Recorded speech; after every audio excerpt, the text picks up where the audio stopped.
There are a few good things about that, and there are a few bad things about that. Today, we're going to discuss some tech news, the latest happenings in the indie hackers world. And my guest today is John Rush. Hi, John. Hello, Alex. Nice to meet you here. Today, I offer you to discuss this big event, which happened to another independent company, which is called LemonSqueezy. They have been acquired by Stripe. It's a big event. Everybody is reacting on Twitter about this heavily.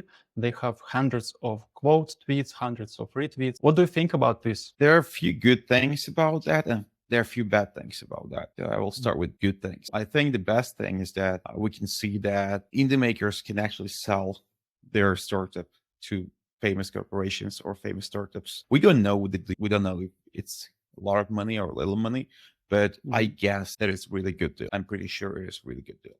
So now nobody really thought about that. Like people were selling their startups on MicroAcquire or other platforms, and that's usually below 1 million and very rare. And now I think it's maybe 100, maybe 50, maybe 200. I don't know. I think it's a lot of money. So I think it will inspire a lot of people to pursue bootstrapping just to sell to bigger corporation later. That's a good thing. The other good thing is that we can see that building in public and using Twitter and social media for that makes you visible. So basically, as we share all the things in our indie maker bubble, like we think it's a small bubble, nobody really sees that except the fellow indie makers. But I think now the VC-backed startups, investors, corporations, all of them are also watching that, and they know what this all is. And I think we will see a lot more stories like this one in the future. A lot more. This will become not a trend, but it will be a normal thing that indie makers sell to big startups. Those are two good things. And the third good thing is that the indie makers had connections in the indie maker world, and now they're part of the corporation, but they still have these connections. For example, I had a talk with LemonSqueezy founder just before the acquisition. So it's a connection. And then when they move up into the corporate world, the connection still is there. And then other indie makers have some channel or a window into that world. Same as happened with KP when he joined Puddle, and many indie makers know him. And if you want to do something with Puddle, there's a bridge for that. So these three things are good, I think, and we're all happy. Few bad things. And I think the worst thing here is that the whole kind of notion that bootstrappers are bootstrapping to the death, like they will never take VC money, they will never sell their soul to corporations, etc. Like this notion, and we are proud of being bootstrappers, and many people are hesitant to say that they would maybe raise VC money in the future, they would maybe sell to corporations. I don't hear those discussions often, but I know a lot of the indie makers actually think so. Like a lot of the indie makers would raise money if there was a good offer. But we don't tell that because it makes us look cheap. It makes us look like we are indie making just because we couldn't raise money at the first place. Slightly embarrassing to admit, right? So I think like some people feel disappointed by one of the prominent players in indie maker world being sold to a corporation, you could say, right? But I think that in their case, where it is a financial startup and the stakes are high and there are a lot of regulations, etc., I think that is not as bad, and actually it rather looks good. It's nearly impossible to bootstrap a bank or a payment provider. It just seems strange to bootstrap that thing forever, right? So I think it's overall good news, and very, very little I can talk about the bad stuff here. So I think the indie maker world is happy and proud. Like we all feel like our friend got accepted into the cool league, and makes it feel good. That's funny because the quote tweets here I see, they have two sentiments. The first one is, hooray, congratulations. And the second one, oh shit, we are fucked. And the second one comes from mostly Indian audience, guys from India, because Stripe isn't allowed in India. And guys, makers from India relied on LemonSqueezy a lot. And since now it's bought by Stripe, it's not for everybody.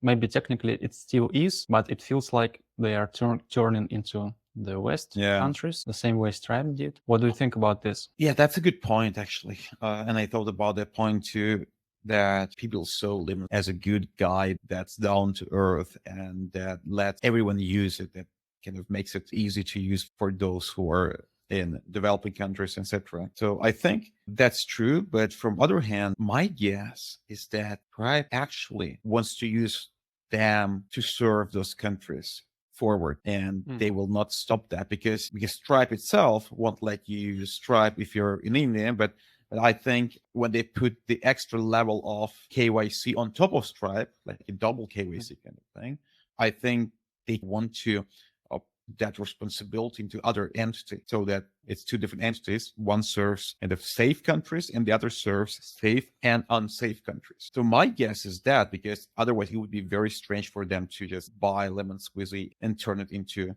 kind of blend it into Stripe and make it disappear. That would make the whole point gone. But at the same time, I remember I was thinking, like, I'm using Puddle and Puddle is VC backed. And I thought, I really want to use Bootstrap products as much as I can, just because they feel more predictable. Because when something is bootstrapped, usually the founders run it, and the founders never really change their vision, etc. They're very stable. But when something is VC backed, they can just hire a new CEO tomorrow, and that guy will just change everything because he just his own vision, for example. And that's why I thought like Paddle is good today, but maybe tomorrow something changes, and I rather trust fellow maker like LemonSqueezy. And I was planning to move actually, but now we are basically left with no payment processor or provider. That's like so both like Stripe, Paddle, LemonSqueezy, and a few more. They're all big and VC backed. That just means that the bootstrappers can start something new that's similar to what LemonSqueezy was doing, right? Because it's obvious that LemonSqueezy will be changing and there's a room for the newcomers to replace or to fill up that gap they left there. So I think if they managed to do that without VC funding, having small team, I think somebody can do that too. So that's maybe good news, because if you look at our indie making world as a bubble, and now there's an empty spot that others can fill in, and there are a lot of makers who are looking for ideas and have energy for that. Good, right? So you're speaking about a strategy, a new strategy for makers. We can create a product which solves a problem that a huge company cannot solve internally, like LemonSqueezy did, right? And then we can have a chance to be acquired by a corporation. It could be a new strategy. Yeah. And also, if you look at the indie maker world, we tend to succeed with smaller products. Like, for example, LemonSqueezy used Stripe as a processor and could just give wrapper on top instead of building the whole thing from scratch, right? And they did it because they didn't have enough resources. So we do that because we have little resources, but at the same time, it makes us really attractive for those vendors that we use to acquire us and integrate on top of their main systems. So I think this can go to a lot of other things, for example, like Shopify apps or like all apps, for example, like they can be acquired by the platform itself to be integrated. And that happens often, by the way. Like in case Shopify apps, they acquire some of the apps when they want to integrate it as a feature. Same for all other platforms and apps or all wrappers. Like we see that, for example, OpenAI and all the wrappers on top of OpenAI. I didn't know if they acquired someone. I think they did, and I think they will do more of that. So basically, the whole idea of making a wrapper that's being very spoken as something bad. I don't know why. Like the wrapper thing sounds like bad thing. In fact, it's a good thing. Everything is a wrapper, and the higher level it is, the smarter you are, because you're not rebuilding the not important part. The users don't care about underlying things. They care about the user experience. They don't care if you are providing the actual thing under it. I was, at first, when I saw this new news item, I was shocked and then instantly frustrated, because I have seen little companies being acquired by huge companies. For example, my competitor, the competitor of Unicorn platform, LaunchChaco, it's a landing page builder, was acquired by Namecheap a few years ago, and this is their last tweet: we are acquired.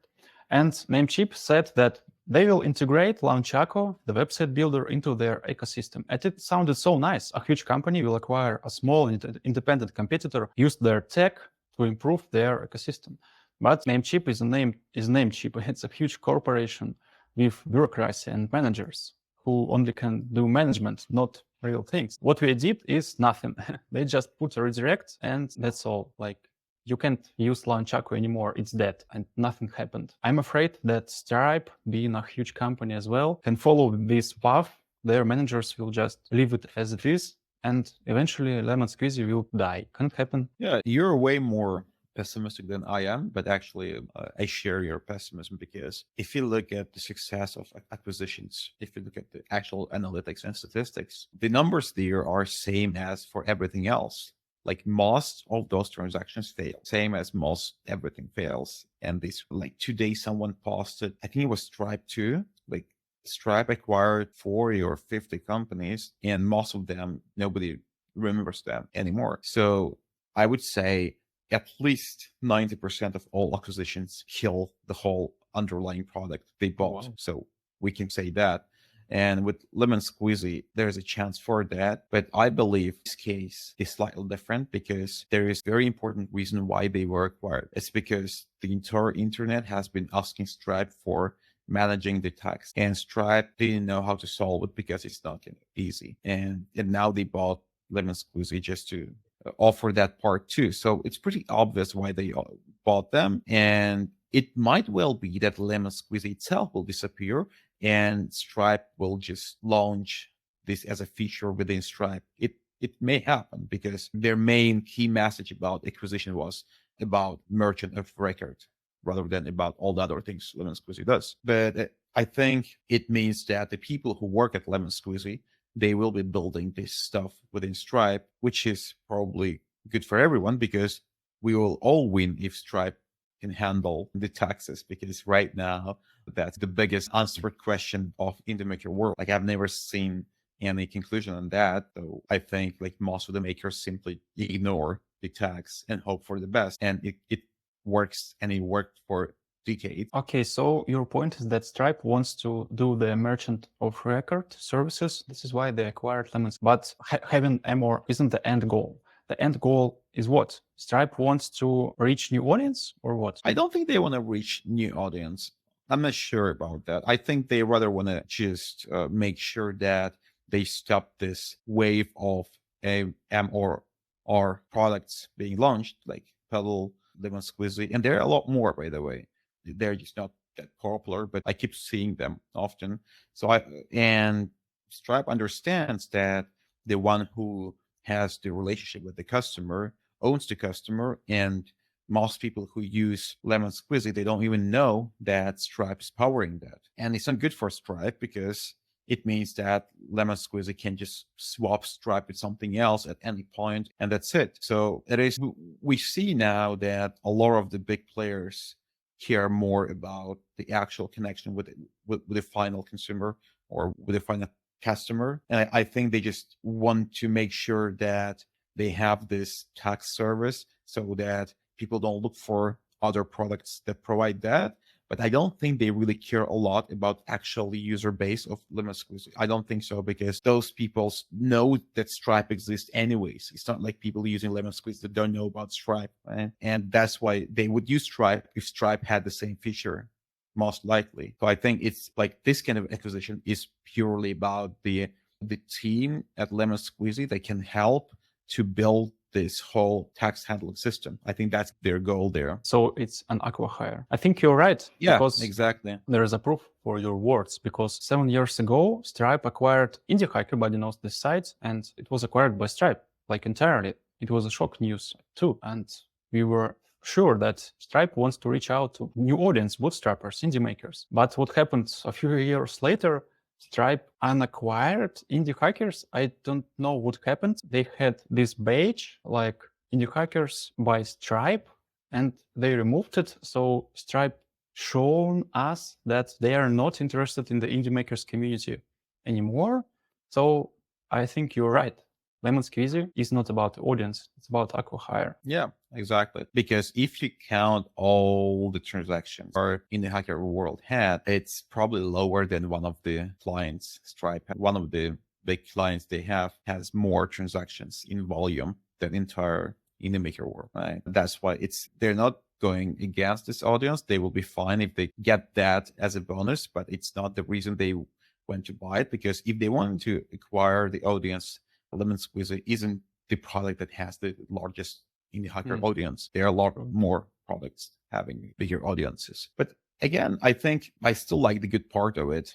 So even if this may turn out to be a disaster and LemonSqueezy disappears and the founders get burnt out, and in 2 years they say that now we have our last day at Stripe and thanks to Stripe for everything, and now we start our new chapter, etc. That's how usually the whole thing goes. And even if that happens, I think the number of people who actually get inspired now by an opportunity to sell to big corporates is big. I think that is probably, if you look at this year, this event alone was the best, the most useful event for making indie hacking popular. I think because, again, like TechCrunch wrote about an indie hacker, right? Which is also cool. So I think we're on the way to make indie hacking way more popular after this event, because a lot of media will talk about it and talks about that. And when they talk about that, they mention the past of this company, that they have been doing it with no VC funding. And then there will be stories, success stories, mentioning that this guy has built this company with no VC money in 4 years. And then he has sold to Stripe. And this story is inspiring, which is all good, because I always feel not offended, but I feel sad when I see the notion that indie hackers are doing very small things for other indie hackers, and the whole thing is like very small bubble that never going to grow. I think it's not true. I think the way I see bubble is that we sell to each other at the start. We are very good users because we give good feedback and we are very critical, and we use products actively because we pay for it and we use it ourselves. It's not like we pay and then somebody else from our team is using it. That's why we are like very interested in the quality of the product. We give feedback. It helps the maker to make great product. The iteration cycle is really fast, so you can launch something and iterate daily. And 1 year, and once it's actually great, you will start moving outside of the bubble, because if you're doing SEO, if you're doing social media marketing and all other type of marketing, you still tap into other audiences too, not just the indie maker audience. And we see the examples of this, like for example, Plausible. They have a lot of users, and it's used by many indie hackers, but it's used by many VC-backed startups too now. So it is not an indie hacker only project anymore. And I think there are more cases like that, a lot more, which means that we have to actually praise the bubble for being this kind of a launch pad for B2B products where you can launch and iterate really fast, because that's what it actually is. One other launch pad that's really good, that is YC. And if you see how YC works, every YC startup targets YC companies first, because it's really quick iteration cycle. And then when other YC companies love it, then it goes outside of that bubble. And we're doing the same within in the maker bubble, which is actually better than YC bubble, because there are more people, more companies, and more types of products you can launch to these people. Yeah, that's true. Indie hacker bubble is like a global decentralized acceleration program for startups. Exactly, which is free. Yeah. And there is no exception rate or anything. You can just start doing stuff and you'll have some attention, and then you can earn more. So it is actually more democratized compared to YC and all the other things, because in YC they accept so few startups that you can say it is a lottery. It's a lottery against the best, among the best, right? But still, there are many best that can get there, just because it's just few spots. And in indie maker world, there is no limit. We see now that it's growing really fast and it's good. My last question for LemonSqueezy: if you were considering making another SaaS boilerplate, which payment system would you include by default? Would it be Stripe or something else? Stripe, of course. Why? Because it is most known. It has the best API. And for the people who are just starting out with the boilerplate, all the tax stuff isn't probably relevant yet. So I think I would go with Stripe. Okay, cool. Thanks. Next question is boilerplates.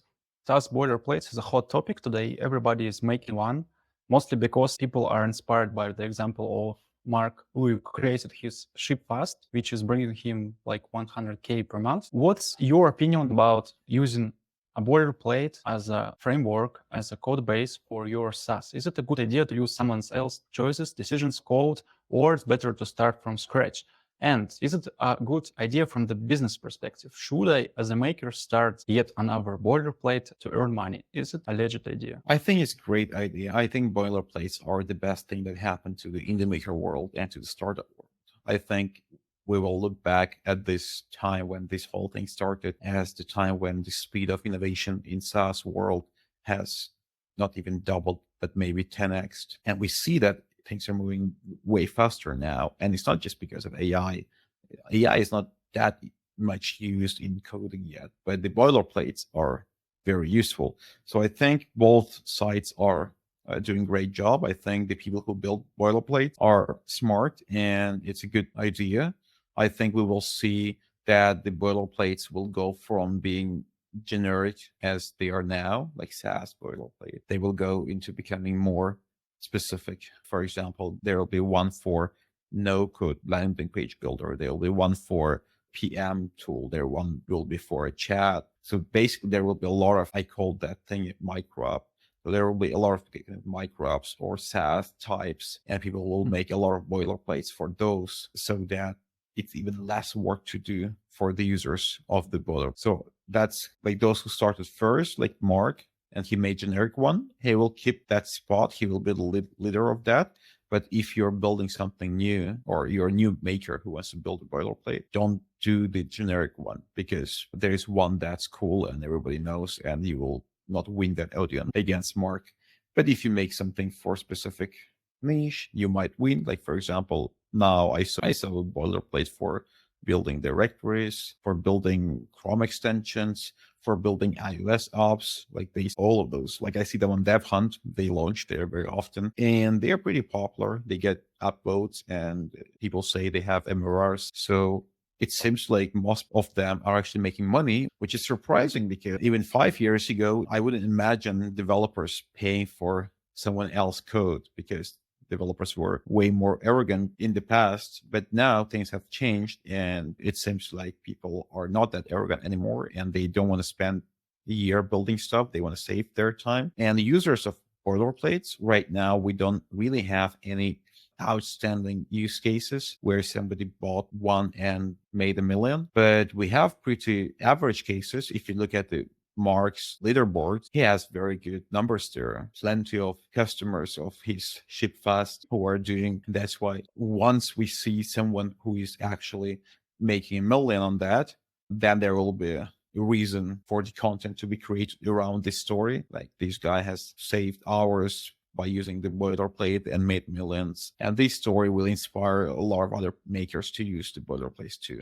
So I think it is a great thing that's happening. And also the interesting thing is that startups don't use that. Like, for example, VC-backed startups don't use boilerplates because boilerplates are not good for teams because they are great for individuals, but not that good for teams. And that's another reason why entrepreneurs and indie makers are actually moving so fast now and almost as fast as startup teams. And it will take a long while until startup teams start using boilerplates. I think it will take forever. It may take too long for them. And that's good. That's good for the indie maker world. So we have this advantage that we are not that arrogant and we're using the boilerplate. That's funny because I was started a SaaS recently and I was considering using a boilerplate. I have checked a lot of them and I came up with a simple idea. I want to know what's happening in my code, and to know I need to code it myself. I can't use someone else's code. So the best boilerplate is no boilerplate. What's your opinion on that? I think it depends on your personal. So for example, if you look at me, I would rather go for a boilerplate and move fast and not know some of the things and have the downside of not knowing some of the parts and digging in someone else's code later. But the advantage looks heavier for me than the disadvantage. That's why I think in your case, why, like, there are a lot of people like you. I don't know what's the percentage. Maybe it's 50-50. Maybe one group is bigger than the other. But I think there are people who dislike technology, dislike coding, like me. And there are a lot of people like that too. And for people like us, we know that boilerplate is bringing certain problems, but at the same time, we hate coding so much that we're fine with these problems. And so that's why I think both worlds will exist. But at the same time, the market picks the winner And I think in most cases, like you're an exception. For example, you don't use boilerplate and you probably move slower, but in fact, in your case, maybe it doesn't matter because your ideas are more idea heavy or UX heavy rather than the technology heavy, right? That's why if it takes a month or 3, like who cares as long as you build something cool, right? And probably you're going to build something cool because kind of you have the intuition. But now look at someone else who is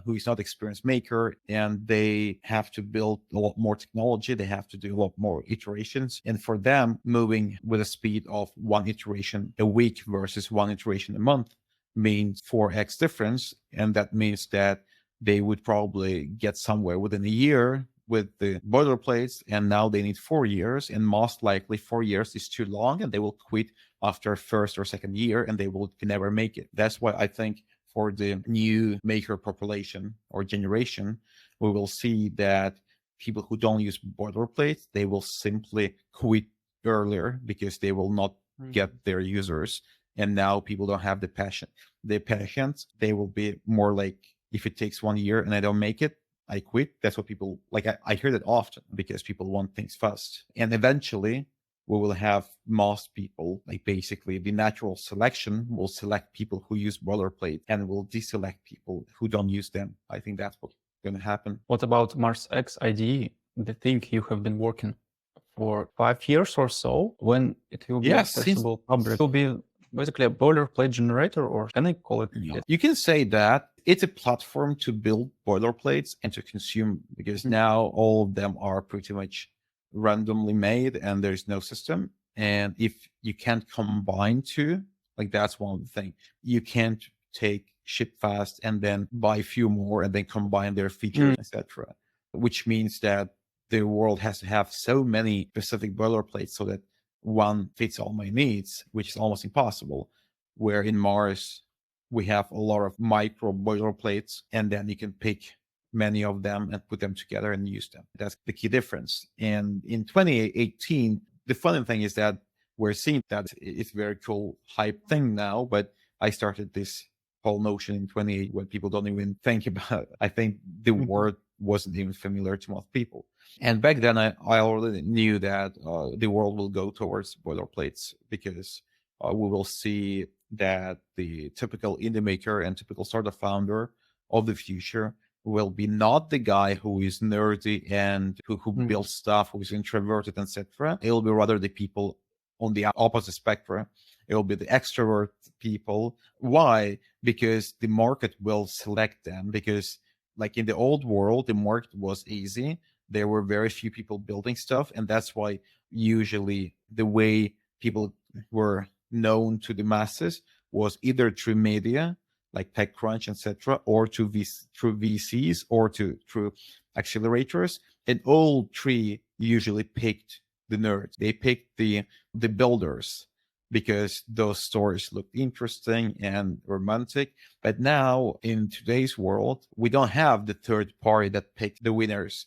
We actually have this huge social media world where we all have to win the audience ourselves, right? It's not like somebody sees you and brings you up. No, like now you have to do it yourself. And that means that by default, the nerds and geeks are not good at social media and, winning attention, and the other dudes are good. So they will be winning the attention. And eventually when they win the attention, they will want to build products for the audience they generated, and they will be using boilerplates for that. They will be using no-code systems for that, etc. So that's why basically 10 years from now, I think we will even forget that there was a time when the indie maker world was occupied mostly by gigs. There will be a lot of gigs too, but the number of makers will be large, like millions, and maybe 90% of them will be the attention winners rather than the builders. That's funny because if you start fresh, if you're a beginner,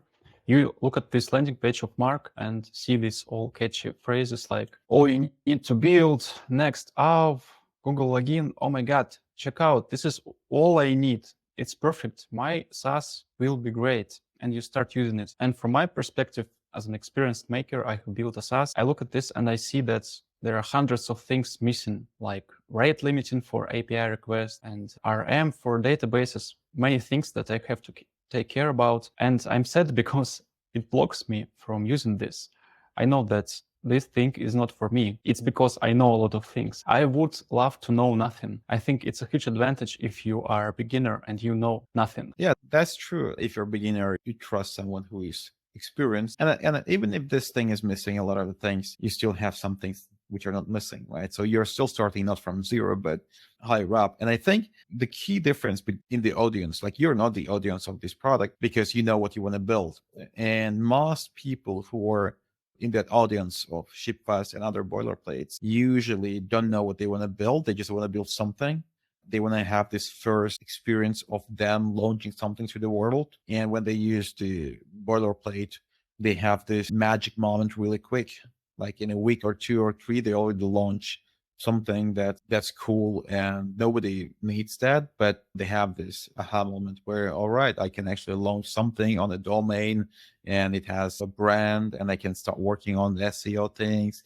So all this kind of feeling of you being, I believe that once you get more experience, the importance of this goes down because it's now not that much about the efficiency of development, but rather the efficiency of decision making. So when you're experienced, you have less iterations, you know what to do, and often you don't fail with those assumptions. Okay, my last question about boilerplates. I have made a quite popular tweet about boilerplates, and my point was that Mark wants boilerplate is successful not because it's high tech, not because it solves a lot of tech problems, but because of the person who sells it, the Mark itself. Yeah. And he is successful, and by buying his products, you are buying his magic.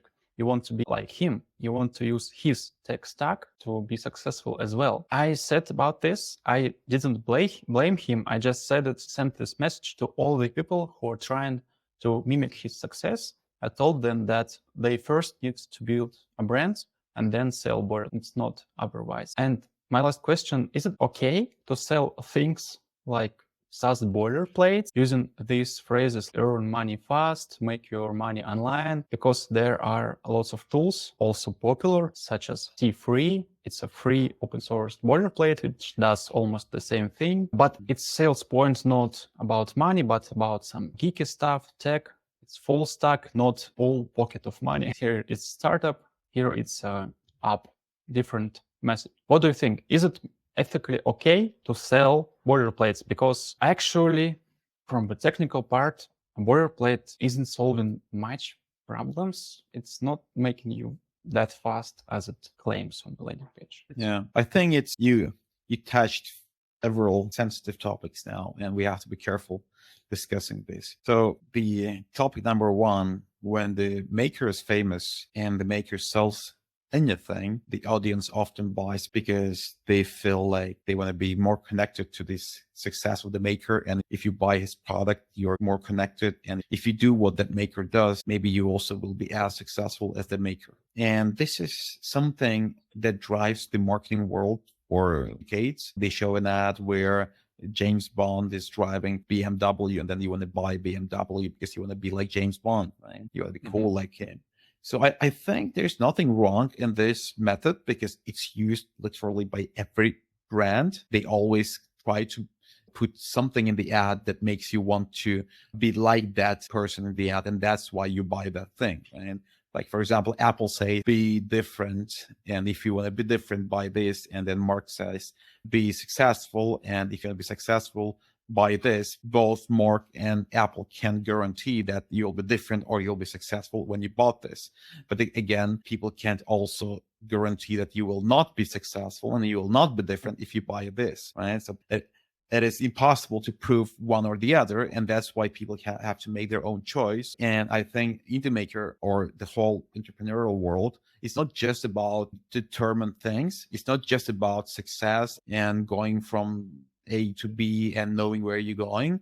I think huge part of it is being inspired. Huge part of it is being educated and being kept in the mood of making stuff. And if you look at what Mark Liu does, for example, like maybe he has done the most out of the whole maker world to keep people making stuff.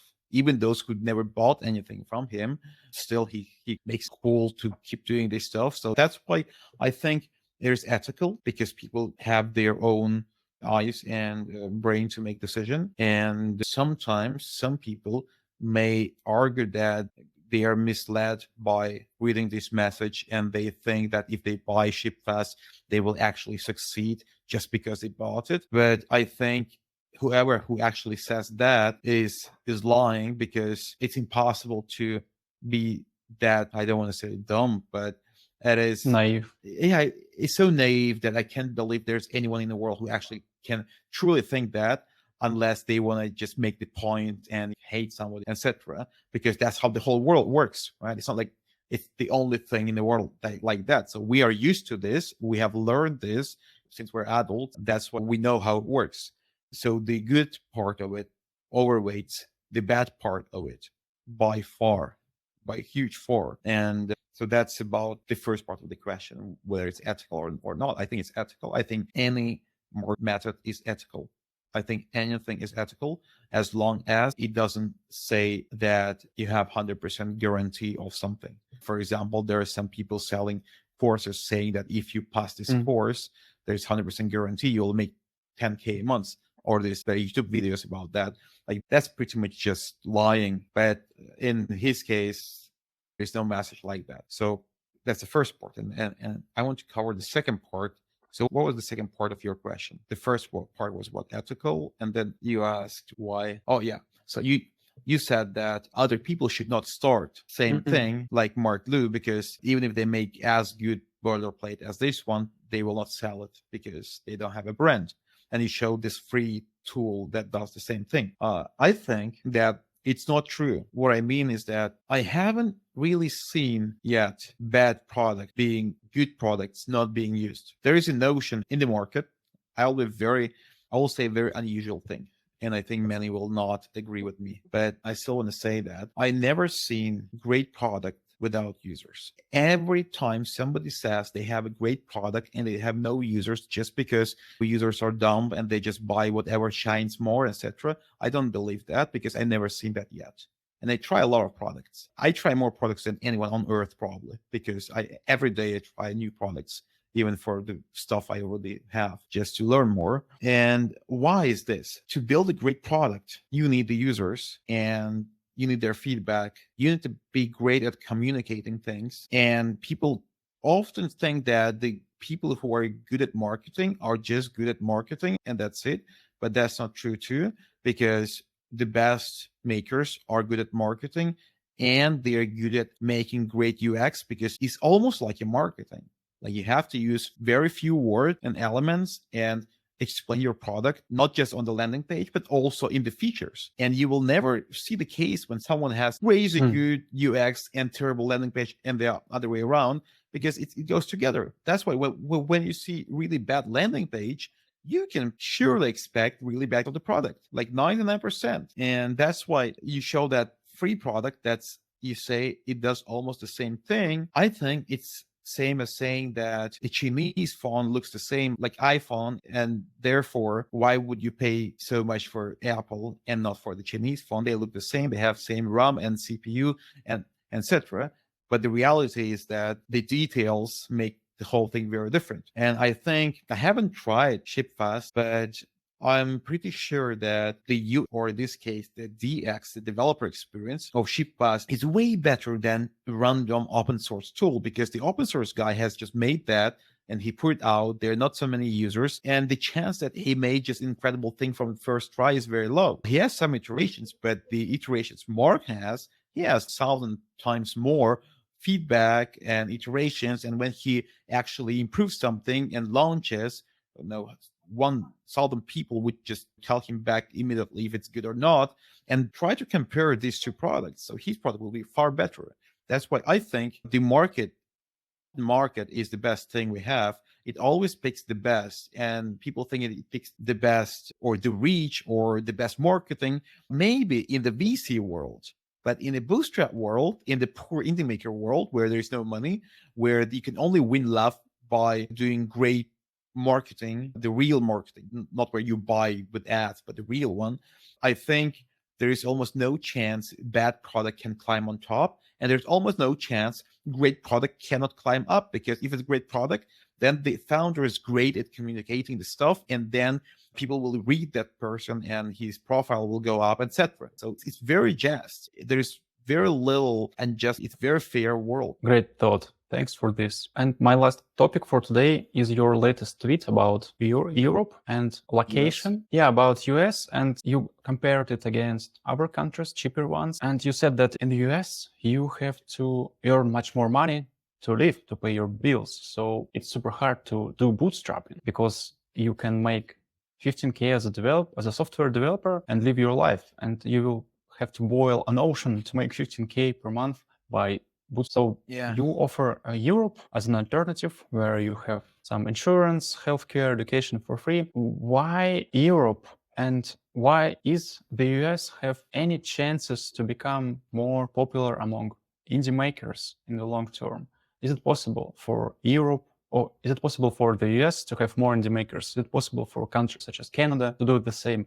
Or the future of indie making is the European countries? Yeah, it's very interesting topic, and I gave a lot of thoughts into this tweet, and I made it very short, and I couldn't explain everything I want to explain. Maybe now is the chance. I think the market forces are the key in this question. Basically, market defines what's popular and what's not popular. Market defines what people want to do and what people don't want to do. In US, the market has two key elements. One, the market has a lot of money, a lot of venture money there that wants to be deployed, and the US has more venture money than the whole world combined. So when there's so much money, even if you compare that to population, maybe there's not so much money.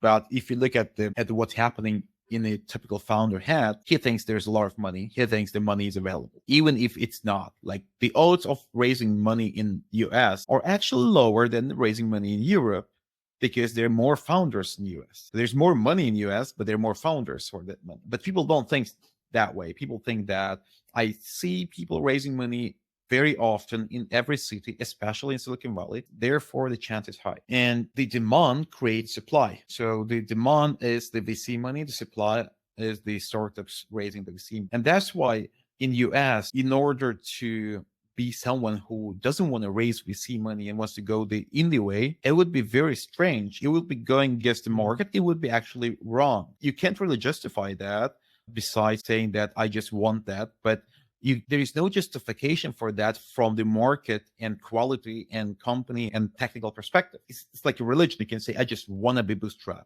Like the Jason, the DHH guys, they just wanted to be bootstrapped. They had a lot of offers for investments, but they just wanted to boost. That's a different thing. There are people like that in US, and they're very successful, but there are very few of them. And in contrast, in Europe and the rest of the world, there's not so much money being deployed. Even if there is, but there's notion like in the heads of the founders that there's very little money. And that's why for most, they don't really think that they can raise money. They don't think that's the easy path forward. And that's why they think that they have to find alternatives. And I think that's the demand part.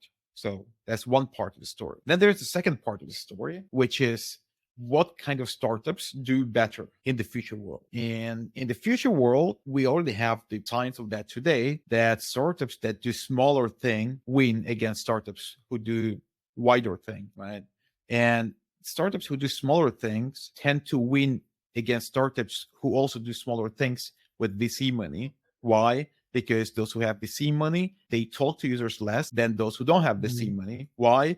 Because if you don't have VC money, you need the user tomorrow, because you need money. Like, I've been running VC startups, and we never rushed the sales, because we thought, like, why would we have sales and have customers? Let's just keep building for a while so that we are not bothered by the users, and then we launch when everything is ready, because you have the money for that. But if you're a bootstrap founder, you launch as soon as you can. If you're a good bootstrap founder, and it means you launch unfinished product, but also it means that you talk to the user very early.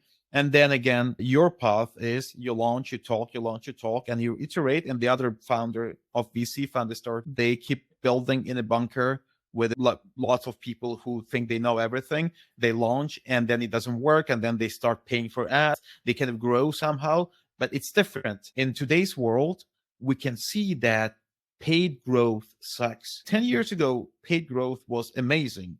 I remember we were doing paid growth in VC-backed startups. It was just like a clock. You put money, you get the growth. I've tried paid growth this year and last year and the year before. It just gets worse. It's expensive. All the traffic comes from bots and they don't buy and they don't stick around and there's no retention. So like it's really hard to pay for growth today. That means that the money the back startups have isn't really that helpful anymore. It actually hurts. That's why I think US will still keep building the VC-backed stuff just because that's popular there, and founders grow up with the idea of being in TechCrunch article, winning this disrupt, going into YC. Like that thing is embedded into the culture of the country. And being indie hacker in US means you're a loser rather than you are smart. Right? And in Europe, we can see that there is no culture of like the Europeans who want to do the VC path, they move to US. And those who don't move to US and who stay in Europe, they end up, now we see more and more, they're bootstrapping because in Europe, there's key difference with US. It's a work-life balance. So you can work very few hours and you're not expected to work after hours and the weekends. It means that you actually have time to do something else. And what we see now that most indie makers from Europe, they have a job and they on the side. Like in the US, it's almost impossible because there's no job with 7 hours a day in the US. Like their work practice is different. They work a lot more. There are no vacations almost, and etc. So basically all these metrics can bring us to one place. So in the US, people work a lot on one job. They can't afford site making. People grow up with the idea that VC path and YC path are the dream, and that's why everything else is a loser path. And also the last point is the life costs a lot in the US, and government doesn't take care of you in the US. And that's why people want to work somewhere, because then you get the health insurance, then you get the money, and the life is really expensive. Where in Europe, there are a lot of options. Like we see huge flow of people or quitting their job and working for a year on social benefits and building their startup. Like I know a lot of people like that. People don't say that publicly because it means you're stealing taxpayer money. But in fact, I think it's good because at the end you build a business and you pay taxes. So I think this is one thing. The other thing is that life is really cheap in Europe comparing to US outside of big towns. If you don't look at Lisbon and Paris, but you take everything that's not the capital in Europe, the life is very cheap there. Like some cities in Europe, even in Norway, like I lived in Halden, and the cost of living there was like I had 0.2 thousand euro a month as a stipend, like scholarship, and that was enough to pay the rent and port and everything. Like that's not that much. And in the US, like you can't imagine having $1,200 a month. So I think this is like the third thing. The cost of living in Europe is way lower. Then some may argue that Asia is even lower. Like in Vietnam, you can have $400 to cover all your expenses. I think the main kind of problem with Asia is that I think today a lot of the people who are into making in Asia are Europeans who moved there, right? Rather than Asians building from there. Like there are a lot of makers moving over there. And I think this fact is obvious for the European countries. Like a lot of people really criticize the European government, but I think it's slow, but it's not stupid. So I think it will realize that this is happening, and now they focus everything on no taxes for immigrants. But I think at some point they will invent the programs, and that's the program I'm advocating for in the tweet, that they should treat indie makers as those immigrants, even if the indie maker is local, because then the indie maker doesn't have to go abroad, and living home is way better because you don't pay for schools and you have your mother and father who can help with children if you have children, etc. So there are a lot of kind of positive things. And when that happens and Europe starts helping the indie makers, and I think it will, then I think Europe will be stronger than the rest of the world. Why? Because I think the Europeans have this, I don't want to be racist, but I think since Europe is a very organized place and people really like that to consume things that look good, work well, etc., I think the European makers often see the opportunities the others don't see, especially Dutch or German or French people. And if you look at the indie makers, you can see most of them are from these countries. So I think that's very important for the indie maker, like the design taste and the ability to be irritated with something so that you want to fix that thing. I think that's very strong in Europe. And that's why Europeans have very high chance to actually become the capital of indie making of the world. And in the long term, instead of trying to create the next Google from Europe, I think for Europe it's better to create the next million average companies with 10 people or 100 people. I think that's better for the economy and that's more achievable, because I think there's literally no chance to create huge stuff like from US, just because the huge stuff needs huge money. And even if you create that in Europe, it will move to US, right? So then there's no point. Europe was paid for creation of this thing, burn all the money, and then this corporation just moves to US. And the US kind of owns the whole thing and taxes after. That's my broad point, is that there is a way for Europe to become the capital of the indie maker world rather than US and rather than Asia. I would love to see Europe be more open to indie making too,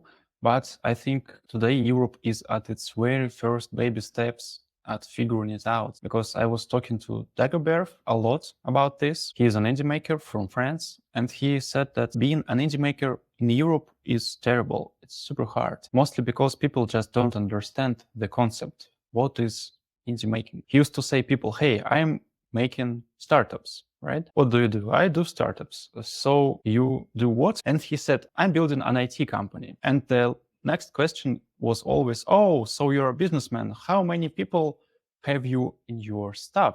How many employees do you have? And when you say none, people get confused, because it's unimaginable that you're a businessman with no hire. And it's not only about small talks in bars. It affects your life, actually, because when you want to rent an apartment, you have to prove that you have money. And you can't do that as an indie maker, because you don't have stable income, you don't have a LLC formed or something serious enough to impress landlord. And Dagobert told me that if you have a regular job, a day 9 to 5 job, you can just show them the contract and you will be accepted to the apartment, no problems. But if you're an indie maker, it's super hard to find an apartment, almost impossible. And he is now in that situation that he lost his startup, Logology. He told about this a lot. And now he doesn't have this control of his French company, Logology, anymore. So he can't rent an apartment anymore because he is technically unemployed. And now he lives in an apartment because he signed that contract before he lost the company.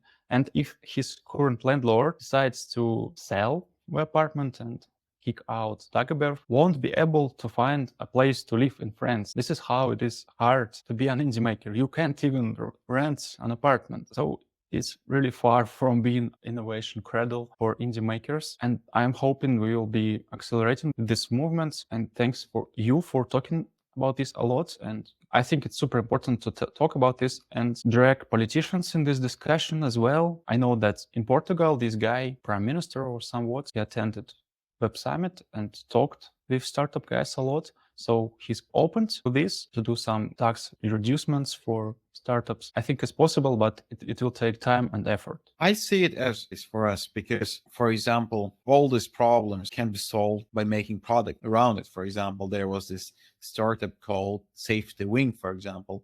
I remember they made insurance that works for nomads, for example, because there was a demand and it's really huge now and a lot of people use it because there is no insurance that can insure you if you don't live in one place for more than 6 months, because nobody normally does that, but now people do that and they fix that. I think if you look farther, for example, Stripe and Mercury now give you loans based on your MRR and they don't care about anything. They just watch your transactions and give you loans, and which was impossible in the past. You would have to bring the business plan, the company stuff, etc. But now you need nothing. You can have Stripe account without having a company, right? You can just make self-employed thing, and then you have social security number, and then you create Stripe account, and you get the loan, the business loan. And I think we are missing some of the things on the individual level, for example, a mortgage or being able to rent an apartment and use your into making profile as a collateral or as a proof that you are making money. And I think these things will be happening more and more and much quicker than people think.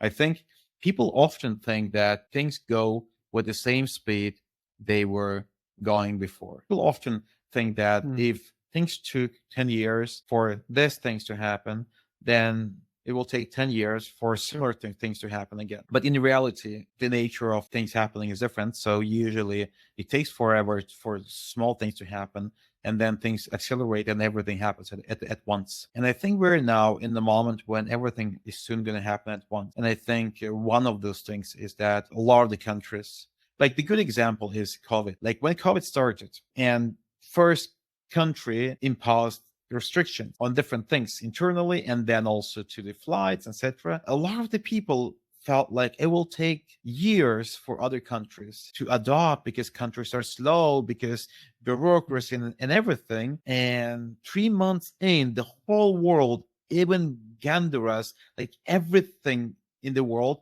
was doing that thing, right? And bureaucracy didn't stop anything. Everything happened immediately. And I think same thing gonna happen here. Like we already see, if you go and check the number of laws published by governments around nomad visas, etc. And if you look at that, I don't have a chart, but I look at that a lot, and my intuition says that it is exponential. Like in 2010, there would be like 5 news. In 2012, there will be 10 news.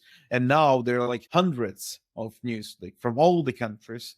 Almost, if you look at 2024, almost all European countries have done something around the tax and nomad thing, for example, for remote workers. And that's fast because a few years ago, almost nobody had anything for that. Because when I look at all the laws, they're all from 2024 or 2023. And I think it's like a snowball. I think things will happen quick if few countries do it and others will start copying, and then the rest will just copy too. Not US.